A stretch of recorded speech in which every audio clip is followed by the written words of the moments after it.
Hello po mga kababayan, si Dante Maravillas. Pag-usapan natin yung pag-revive ng impeachment laban kay Sara Duterte.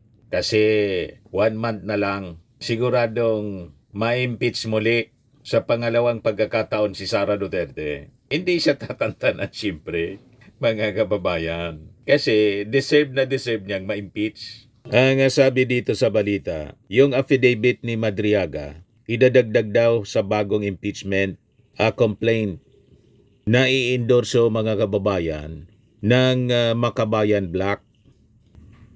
At sabi ng Palasyo Malacanang kasi, yung undeclared wells ni Sara Duterte dapat daw imbestigahan.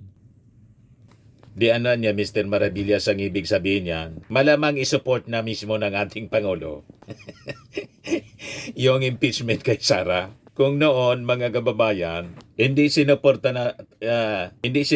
ng ating Pangulo yung impeachment laban sa Vice Presidente, malamang ngayon, lantara na isusuporta ng ating Pangulo. Dapat man talaga mga kababayan kasi sumubra na si Sara. So ito yung sabi mga kababayan dito sa balita. Sabi ni Presidential Communications Office Under Secretary Claire Castro, she urged the Office of the Ombudsman at saka yung AMLAC to revisit allegations of undeclared wells involving Vice President Sara Duterte, saying oversight bodies have the authority to initiate investigation on their own. Malinaw itong paiwatig. Pero ano Mr. Maravillas, di ba sa ombudsman siya na nananawagan at saka sa AMLAC? Wala pa kasi mga kababayan na nire-refile ngayon na impeachment complaint laban kay Sara kasi sa February 6 pa. Pero itong statement ng Palasyo Malacanang ni Jose Castro is an indication.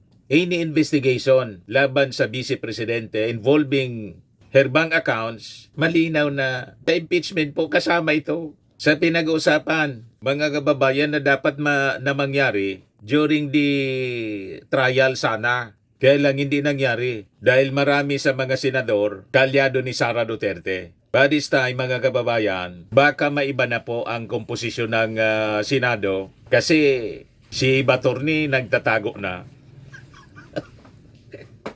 At malamang, hindi na magtatagal, lalabas na po yung warrant of arrest ng ICC na isi-serve ng Interpol. At sunod niyan si Bongo. Yung mga ibang Duterte senators tulad ni Chis Escudero, ni Joel Villanueva, ni Jingo Estrada, pati si Mark Villar, malamang sumunod na rin sa mga diskaya. Di ba po? So mababawasan mga kababayan yung mga kaalyadong senador ni Sara Duterte. So with that, the possibility na tuloy-tuloy na yung trial, mataas mga kababayan yung possibility. Di ba mga kababayan? Kaya pag-usapan natin ngayon mga kababayan, ang napaka-critical na papel, critical role ng House Committee on Justice sa impeachment trial po. At tingin natin, ang pinakang bagay mga kababayan na humawak ng Committee on Justice sa House, ang napaka-galing na abogado from Batangas, si Attorney Jinky Beatrix Luistro, na talaga naman po sa mga hearings ng Quadcom, nagniningning ang kanyang galing. Iba po? Yan po si Jinky Luistro, Representative Gerbil Jinky Beatrix Luistro, interpolator ng bayan. Understand the law, that law can be both a shield and a sword for the people. Napakagaling mga kababayan ni Jinky Luistro. Sabi dito, sa ilalim ng 19th Congress sa pamumuno ni Speaker Ferdinand Martin Romualdez, malinaw ang direksyon ng Kamara. Rule of law over popularity. Evidence over loyalty, accountability, at may isang personalidad na natural na umangat at kinilala ng publiko dahil sa tapang, mahusay na pag-imbestiga at pag-interpreta ng batas. Walang iba mga kababayan, si Congresswoman Attorney Gerbil Jinky Beatrix Luistro. Siya po ang nababagay na maging chairman ng House Committee on Justice akmang-akma mga kababayan sa trabaho. Napakagaling na abogado. Kailangan po ng Congress, ng Committee ng Justice. Alam naman nila yan ng isang tao po na hindi lang malawak ang pagkakaunawa sa batas, kundi sinasabuhay niya, defended it, at talagang pinaglaban niya, mga kababayan, ang batas. At hanggang nandyan, mga kababayan, itong si Luistro. Mahirapan ang anumang pagtatangka na ipa-impeach ang ating Pangulong Bongbong Marcos kasi may mga nagpaplano, yung mga kaalyado ni Pusit. Gustong baliktarin, mga kababayan, ang kwento. Ang gusto nilang ma-impeach yung ating Pangulo para ang ipo si Sara. Ganon sila kawalang iya, mga kababayan. So, importante po napaka-importante ni Jinky Luistro, mga kababayan. Nasa yung humawak ng Committee on Justice. Ngayon, bakit po critical ang Committee on Justice sa impeachment? Kasi po, sa ilalim ng batas, malinaw po ang papel ng Committee on Justice sa impeachment po. Ang Committee on Justice kasi, siya po yung tumatanggap at sumusuri doon sa tinatawag na verified impeachment complaint. Siya yung magdedetermine kung sufficient in form and substance yung reklamo. Siya din yung magsasagawa ng pagdidinig batay sa mga ebidensya, hindi po sa haka-haka sa opinyon. Siya yung magre-rekomenda sa plenaryo kung dapat na umusad po yung impeachment. Hindi po siya rubber stamp o isang political executioner. Isa siya pong legal filter ng Congress. Kasi po, pag walang matibay na committee process, ang isang impeachment complaint o kahit ano pong investigasyon, ito po ay babagsak kahit gaano karami yung galit o ingay sa labas. So nakita ninyo kung gaano kaimportante yung Committee on Justice na dapat ang isang tulad ni Jinky Luistro po, ang ganung kalibre ni Jinky Luistro na napakatalino, matalino, matapang at may integridad ang kinakailangan nating pumawak sa Committee on Justice. Ngayon, to give you a little background ng impeachment ni Sara, to refresh our mind ng nangyari, mga kababayan, nung isang taon. That was February 5, 2025, nang i-file yung impeachment laban po kay Sara Duterte. Kung saan 215 sa 306 na mga congressmen, may mga humabol pa nga po. I think naging 245 lahat yung mga pumirma para ma-impeach si Sara Duterte. So sumubra pa po sa 1/3 na requirement. So masasabi nating super majority ng members ng Congress po ang nag-impeach kay Sara Duterte. At hindi po ito nangyari sa vacuum. Ito'y naganap sa ilalim po ng 19th Congress. Sa pamumuno po ng napakagaling na leader ng Congress, si dating Speaker Martin Romualdez. Ito'y nangyari sa malinaw na consensus po ng House leadership. Nasa leader yan eh. So yung impeachment complaint, mga kababayan, naglalaman ng 7 articles of impeachment. Kabilang dito yung culpable violation of the Constitution, betrayal of public trust, graft in corruption, and other high crimes. Kabilang, mga kababayan, sa mga aligasyon na nakita, yung pangungontrata ni Sara Duterte ng assassin para ipapatay yung ating Pangulong Bongbong, si Lisa Marcos, pati si Speaker Martin Romualdez. Malversation at maling paggamit po ng pondo ng publiko. Inciting to sedition and rebellion. Large-scale corruption. Kaya nga, ito yung sinasabi ni Yussi Castro. Dapat imbestigahan daw yung mga bank accounts. Gusto niyang paimbestigahan sa AMLAC at sa Ombudsman yung mga bank accounts ni Sara Duterte. So sa ganitong mga kabigat na mga aligasyon, ang House Committee on Justice, mga kababayan, ang unang depensa ng katotohanan. Kaya importante rito ang papel ng Committee on Justice. Importante dito ang kalibre, ang galing, mga kababayan, ni Jinky Luistro na sana siyang gawing Chairman Committee on Justice. So bakit medyo takot si Sara Duterte sa Committee on Justice? Simple lang po yung sagot. Dito kasi lumalabas po yung mga ebidensya, popular man o hindi. Ang Committee on Justice may subpoena power, may kakayang magtanong under oath, may record-based at fact-driven hearings, at hindi pwedeng daanin po sa drama at mga pa-victim narrative na doon magaling mga kababayan yung kampo ng mga Duterte. Lalo si Sara. Mahilig sa drama. Di ba? Hindi po ito Facebook comment section ng mga DDS, kundi ito po ay isang quasi-judicial forum.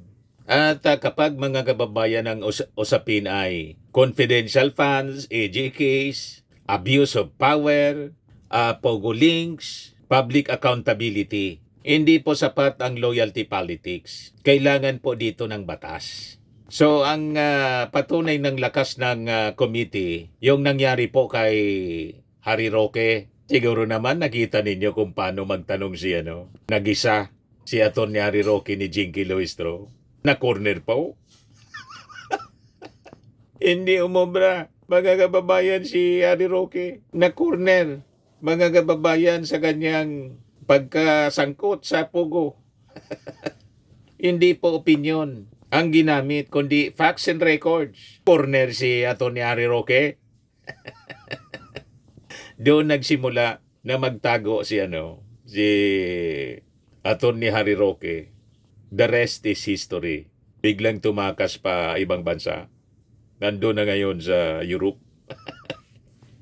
Wanted.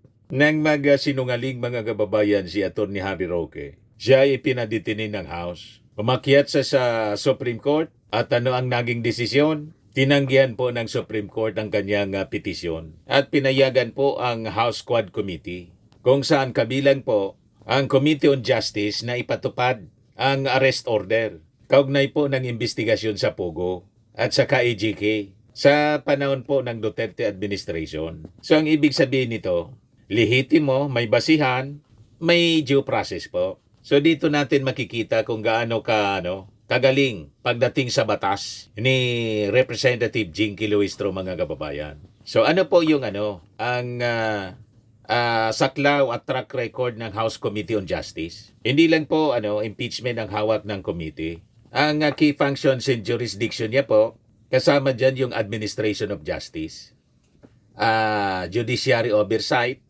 legal practice at IBP integration, legal aid at penitentiaries. So malawak po. At bagay na bagay dito, mga kababayan, sa lawak ng experience at mga nagawa na ni Jinky Luistro, ang representative ng Batangas. Tingnan naman ninyo ang credential ni Luistro.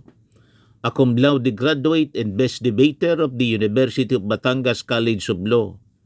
Luistro has built her career on one thing, fearless integrity. Long before she became known as the interpolator ng bayan in Congress, she was already fighting crime syndicates from inside the system.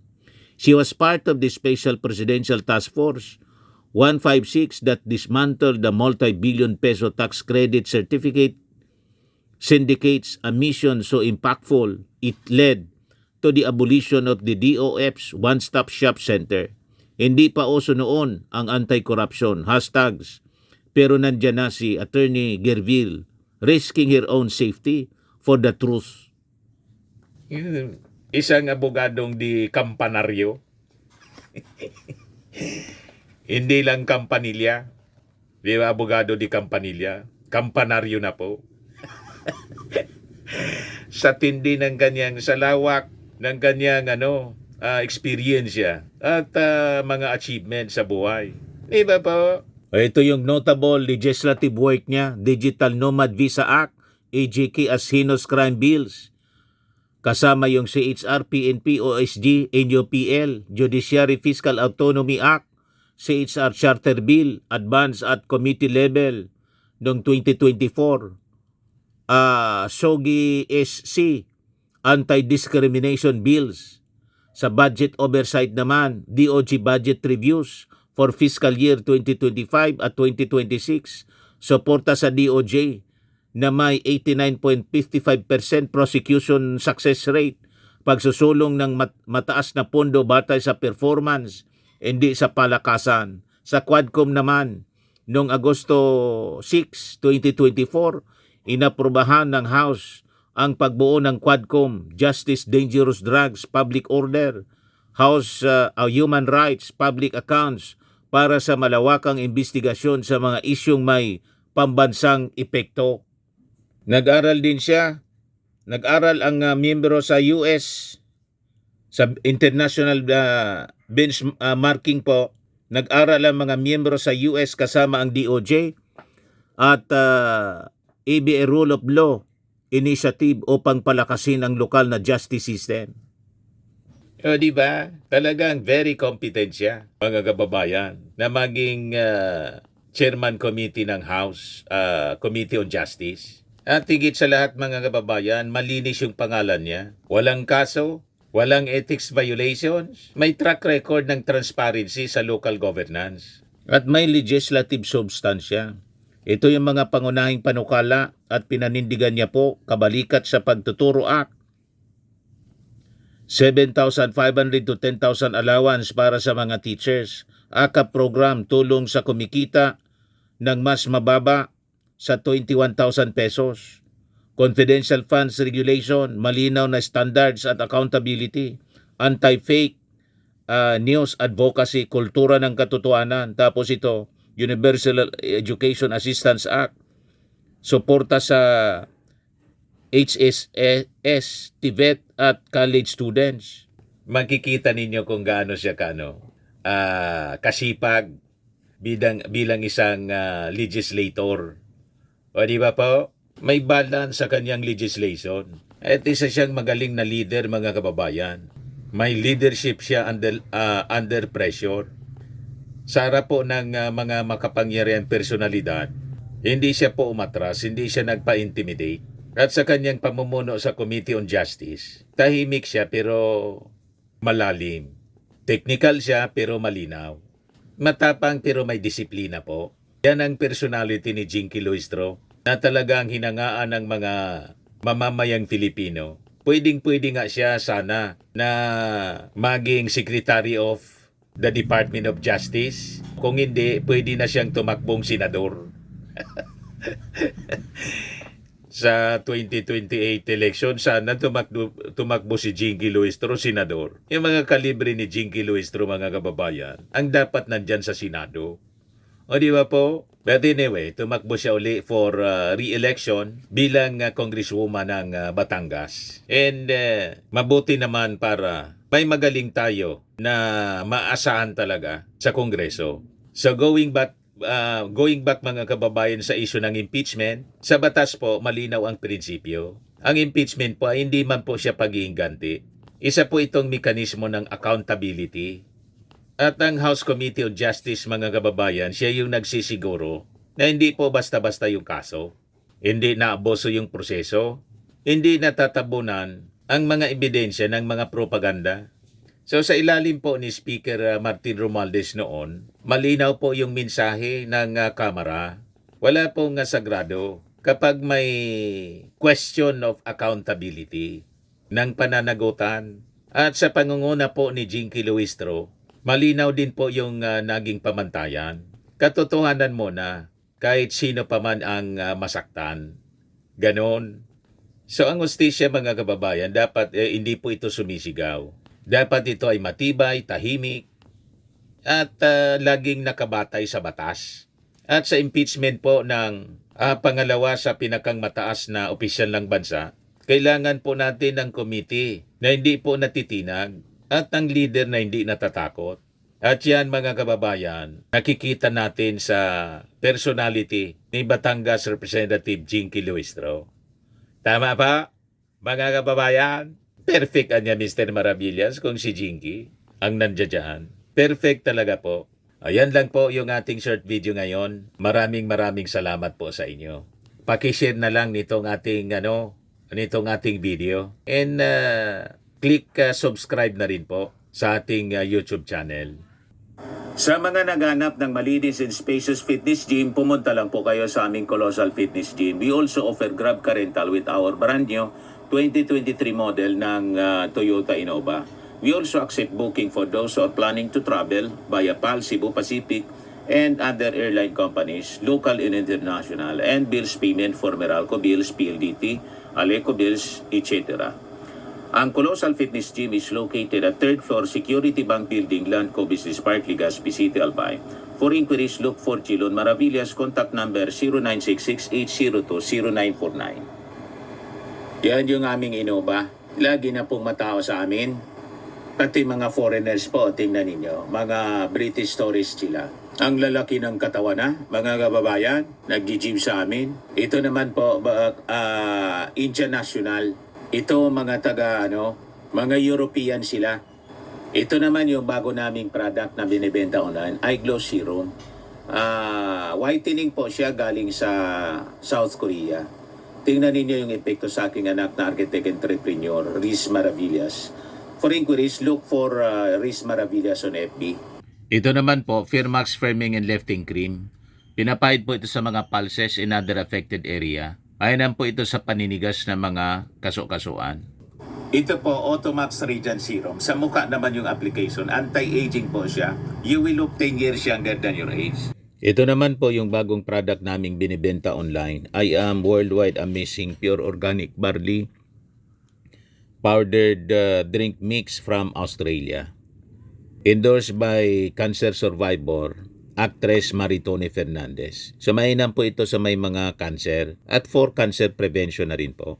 For your inquiries and orders, dumiretso na lang kayo sa aking anak na architect entrepreneur Riz Maravillas. Sa mga mahilig naman po sa mga imported bags and wallets, dumiretso na lang kayo kay Ma'am Eileen Rosales, Eileen Closet. Nakabase po siya sa Amerika.